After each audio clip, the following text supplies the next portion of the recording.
I don't know about you, but things just got real for me today. Now that this separation, this stay in place order and the isolation hadn't affected me before, but somehow in my mind it at least coincided with spring break and we were apart anyway. So this is just kind of an extended break. Maybe it feels a little bit like summer. It also coincided a little bit with Lent, thinking, oh, this is kind of a penitential season and maybe it's just supposed to be like this anyway. Coincided this past week with these great celebrations that kept my mind occupied, the celebration of Easter and the Easter octave. And somehow my mind was kept right and it was healthy. Today I just realized that maybe just life is going to be like this for a while.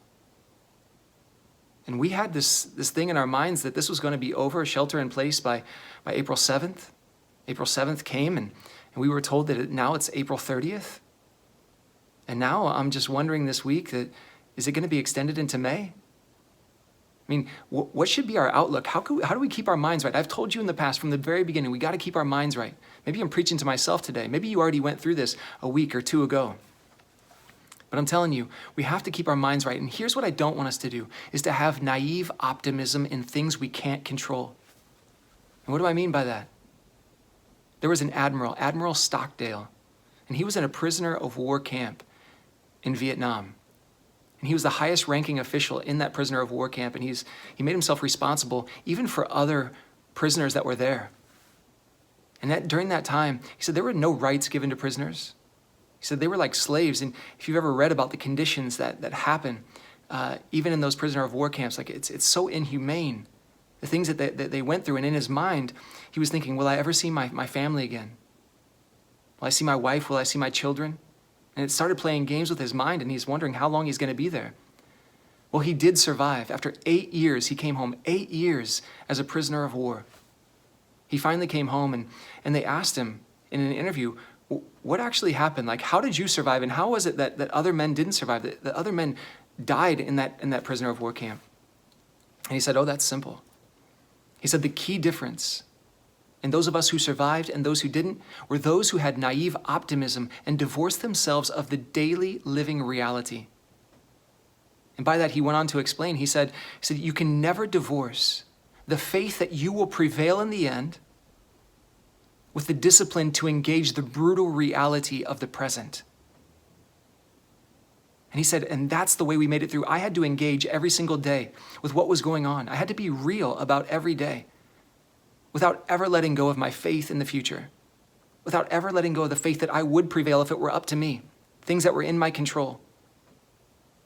And he said, and those who failed, those who didn't make it out, those who died, he said they died of broken hearts because they were naive optimists.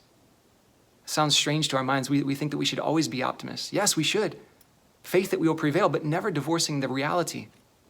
He said they were the guys who said, we're going to be out by Christmas. He said, Christmas came and Christmas went. They had a broken heart. They started to get depressed. And then they started to say, with their optimism, we'll be out by Easter. Easter came and Easter went, and they weren't out. It was out of their control.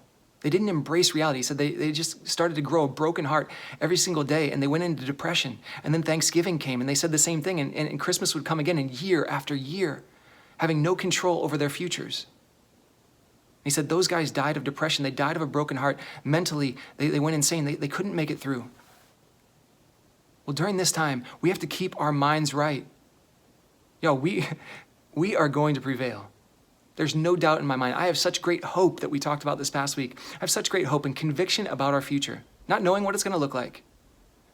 But I know reality is going to change, yes. But we have to embrace it. We have to have a stern faith that we will prevail in the future without divorcing the reality of the brutality of the moment, of this day. Y'all, hang in there. I'm going through it with you. You're not alone. We're going to continue to prevail. But we're going to do that by having faith that the Lord is going to see us through by his grace.